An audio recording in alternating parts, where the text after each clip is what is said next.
স্কুলের প্রার্থনা শেষ হতেই সাব্বির ছুটে গিয়ে অফিস রুমে সকল শিক্ষক শিক্ষিকাদের মধ্যে তার প্রিয় শিক্ষককে খুঁজতে লাগলো, কিন্তু দেখতে পেল না। পিছন থেকে রবি স্যার ডেকে বললেন, কাকে খুঁজছ? সাব্বির ভয়ে ভয়ে বলল, জগজ্জিৎ স্যারকে, তার এখন ক্লাস আছে। রবি স্যার একটু ভেবে নিয়ে বললেন, জগজ্জিৎবাবু আসেননি, ক্লাসে বসবে, যাও, অন্য স্যার যাচ্ছেন, ক্লাস নেবেন। স্যার আসেননি শুনে সাব্বিরের মনটা খুব খারাপ হয়ে গেল। সাব্বির বেলদা গঙ্গাধর একাডেমির ক্লাস 7-এর ছাত্র। তাদের বাংলা ক্লাসটা জগজ্জিৎ নন্দবাবু নিতেন। তিনি যখন ক্লাসে পড়াতেন তখন সাব্বিরের খুব ভালো লাগতো। অন্য সকল স্যার ভালো বুঝিয়ে পড়ালেও জগজ্জিৎ স্যারের পড়ানো খুবই ভালো লাগতো সাব্বিরের। স্যারও প্রতিদিন সাব্বিরের সাথে কোনো না কোনো কথা বলতেন। সাব্বির প্রতিদিন বাংলা সব পড়া করে আসতো এবং স্যার কোনো প্রশ্ন করলে সঙ্গে সঙ্গে উত্তর দিয়ে দিত। স্যারও খুব ভালোবাসতেন সাব্বিরকে। কিন্তু কিছুদিন ধরে জগজ্জিৎ স্যার আর স্কুলে আসেন না। সাব্বিরের মন খুব খারাপ। প্রতিদিন স্কুলে পৌঁছে প্রথমে কমন রুমে গিয়ে চারদিকে খুঁজে দেখে স্যার এসেছেন কি না, তারপর ক্লাসে যায়। জগজ্জিৎ স্যারের অনুপস্থিতিতে বিভিন্ন স্যার বাংলা ক্লাসটা নেন। অন্য স্যারেরা ভালো পড়ালেও সাব্বিরের পড়ায় মন লাগে না, মন মরা হয়ে বসে থাকে চুপ করে। স্কুল থেকে বাড়ি প্রায় 3 কিলোমিটার পথ, হেঁটেই যাতায়াত করে 13 বছরের ছোট্ট ছেলে সাব্বির। অনেকটা পথ হাঁটতে হাঁটতে পা ব্যথা হয়ে যায়। একটা সাইকেল কেনার খুব ইচ্ছা, লাল রঙের ছোট হিরো সাইকেল। তার বন্ধু দিনেশের আছে। একবার তার কাছ থেকে চেয়ে চালাতে গিয়ে সাইকেলটা লিক হয়ে গিয়েছিল। তাই দিনেশ তাকে খুব খারাপ ভাষায় গালিগালাজ করেছিল আর মেরেছিল। বাড়িতে ফিরে সাব্বির অনেক কান্নাকাটি করেছিল আর বাবাকে নতুন সাইকেল কিনে দেওয়ার জন্য বলেছিল। বাবা বলেছিলেন, নতুন একটা সাইকেলের দাম 1500 টাকার কম হবে না, একসাথে এত টাকা আমি দিতে পারবো না।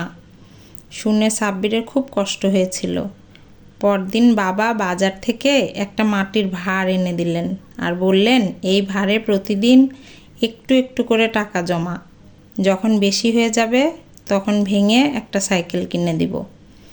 সাব্বির খুশি হয়েছিল এবং সেই দিন থেকে বাবা টিফিন আর ট্রলি রিক্সা করে যাওয়ার জন্য যে 2-3 টাকা দিত তা বাঁচিয়ে সেই ভাঁড়ের মধ্যে ভরে রাখত।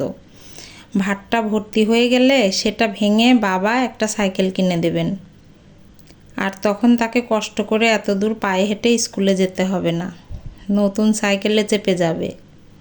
সাব্বিরের কয়েকদিন থেকে ভীষণ মন খারাপ। জগজ্জিৎ স্যারের কথা সব সময় মনে পড়ে। মা যখন ঈশ্বরের কাছে প্রার্থনা করেন তখন ছোট্ট সাব্বির মায়ের পাশে হাত জোর করে বসে থাকে। মা একটু অবাক হয়ে বললেন, কি করছিস? সাব্বির মাকে ঘুরিয়ে প্রশ্ন করে, তুমি কি করছো? মা হেসে বললেন, ঈশ্বরের কাছে প্রার্থনা করছি যাতে তোদের ভালো রাখেন। সাব্বিরও ধীরে বলল, আমি তো এটাই প্রার্থনা করছি। মা একটু হেসে বললেন, তুই কার জন্য চাইছিস? সাব্বির বলল, জানো মা, আমাদের স্কুলের একজন বাংলার স্যার আছেন, খুব ভালো পড়ান, আমাকেও খুব ভালোবাসেন, কিন্তু তার একটা খুব বড় অসুখ করেছে, তিনি আর স্কুলে আসেন না। তার জন্যই প্রার্থনা করছি, তিনি যেন ভালো হয়ে যান, আবার স্কুলে আসেন। মা ছেলের কথা শুনে খুশি হয়ে মাথায় হাত বুলিয়ে দেন। কয়েকদিন পর সাব্বিরের বাবা ছেলেকে কাছে ডেকে বললেন, তোর ভাঁড়টা নিয়ে আয়, ভেঙে দেখি কত টাকা হলো, বাকি টাকা লাগিয়ে একটা সাইকেল কিনে দিব। এত দূর আর কষ্ট করে হেঁটে স্কুল যেতে হবে না, সাইকেল নিয়ে যাবি। বাবার কথা শুনে সাব্বিরের কোনো আনন্দ তো হলোই না, বরং ভয় পেয়ে গেল। আমতা আমতা করে বলল, আমি হেঁটেই যাব স্কুল, সাইকেলের দরকার নেই। বাবা একটু অবাক হলেন যে সাইকেল কেনার জন্য এত কান্নাকাটি, আর আজ যখন সাইকেল কিনে দেবেন বলেছেন তখন ছেলে না বলছে। তিনি বললেন, আচ্ছা, মাটির ভাঁড়টা নিয়ে আয়। এবারে সাব্বিরের খুব ভয় পেয়ে গেল। আদুরে গলায় বলল, ভাঁড়টা নেই। তার মা রান্নাঘর থেকে সব কথা শুনছিলেন। দ্রুত বেরিয়ে এসে সাব্বিরকে উদ্দেশ্য করে বললেন, ভার নেই মানে? কোথায় গেল? সাব্বির একদম চুপ ছিল, কোনো কথা বলছিল না। তার মা যখন ভার রাখা ছিল সেখানে খুঁজে দেখলেন, কিন্তু পেলেন না। সিঁড়ির নিচে হঠাৎ দেখলেন কিছু মাটির ভাঙা টুকরা কয়েকটা কুড়িয়ে এনে রেগে চিৎকার করে স্বামীকে উদ্দেশ্য করে বললেন, এই তো মাটির ভারের ভাঙা। ভার ভেঙে তোমার ছেলে টাকা বের করে নিয়েছে, দেখো। কোথায় গেল টাকা? 1 বছর থেকে তো টাকা জমাচ্ছিল, প্রায় ভর্তি হয়ে এসেছিল ভারটা। বাবা জিজ্ঞেস করলেন, টাকা নিয়ে কি করলি? সাব্বির মাথা নিচু করে চুপ করে দাঁড়িয়ে থাকলো। মা এবার রেগে গিয়ে একটা ছড়ি দিয়ে সাব্বিরকে পেটাতে লাগলো এবং জিজ্ঞাসা করতে লাগলো, টাকা কোথায় গেল?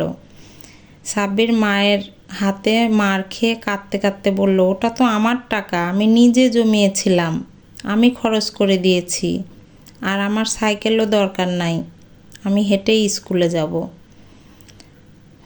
বাবা সব শুনে স্ত্রীকে বারণ করলেন মারতে, সাব্বিরকে যেন আর না মারে। বাবা আদর করে বললেন, আচ্ছা ঠিক আছে, যাও, তোমার টাকা তুমি খরচ করেছ, কেউ আর বকবে না তোমায়, এখন খেলা করবে, যাও। ছেলে যে খুব জেদি তা বাবা জানেন। সে যখন বলতে চাইছে না তখন যতই মারপিট করা হোক না কেন সে বলবে না, অন্যভাবে এর খোঁজ করতে হবে। পয়সাগুলো নিয়ে সে কি করলো? এত হিসাবি ছেলে, বাজে খরচ তো করবে না। পরদিন বাবা দেখলেন দিনেশ স্কুল থেকে সাইকেল নিয়ে বাড়ি ফিরছে। তাকে দাঁড়াতে বললেন। দিনেশ সাইকেল থেকে নেমে দাঁড়ালো। বাবা জিজ্ঞেস করলেন, সাব্বিরের কাছে তুমি বেশি টাকা দেখেছ?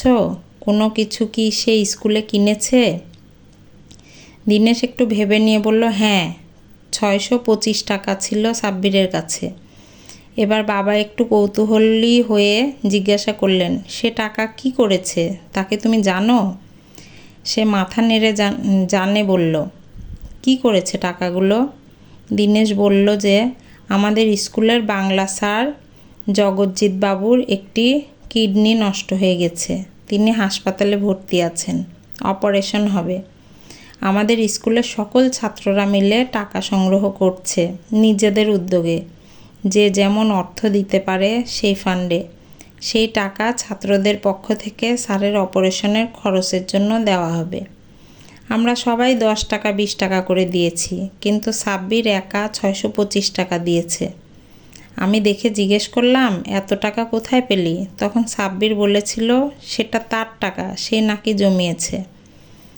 বাবা শুনে অবাক হলেন নিজের ছোট্ট সাব্বিরের তার শিক্ষকের প্রতি ভালোবাসা দেখে। দিনেশ আঙ্গুল দেখিয়ে বলল, ওই যে সাব্বির দূরে হেঁটে হেঁটে আসছে, আসলে তাকে খুব মারবেন, খুব বদমাশ। বাবা দূরে তাকিয়ে দেখলেন তার ছোট্ট সাব্বিরের হেঁটে হেঁটে আসছে।